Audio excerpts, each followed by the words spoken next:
Hello students, ये MGPRU का MA political science second semester का पेपर है इंटरनेशनल रिलेशंस का।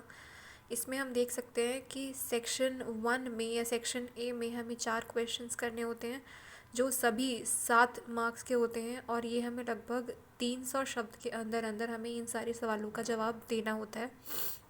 अब हम देखेंगे कि कैसे क्वेश्चंस आए हुए हैं। ये 2023 का पेपर है। सबसे पहले देखें तो सबसे पहला क्वेश्चन है, what do you understand by Westphalian system.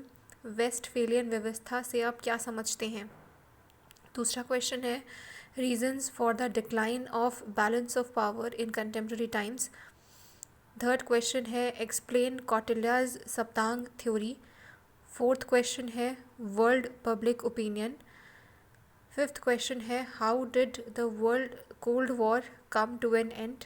Sixth question है, what do you understand by conflict resolution. Seventh question है, explain the changing nature of वॉरफेयर्स।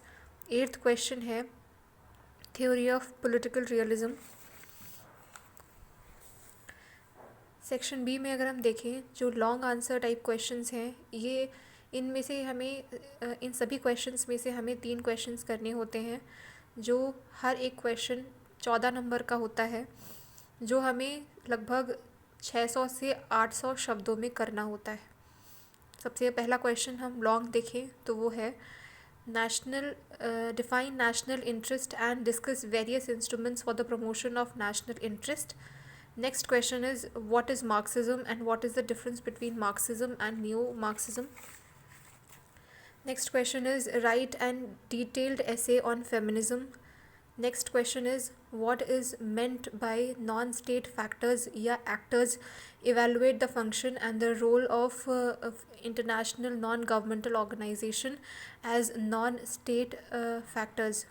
Explain the role of international law in smooth conduct of international relations. What are the sanctions behind international law? Critically examine communication theory. तो यहाँ हमारा paper ख़त्म हो जाता है और इस पेपर में हमें 4 शॉर्ट और 3 लॉन्ग क्वेश्चंस करने थे। Thank you.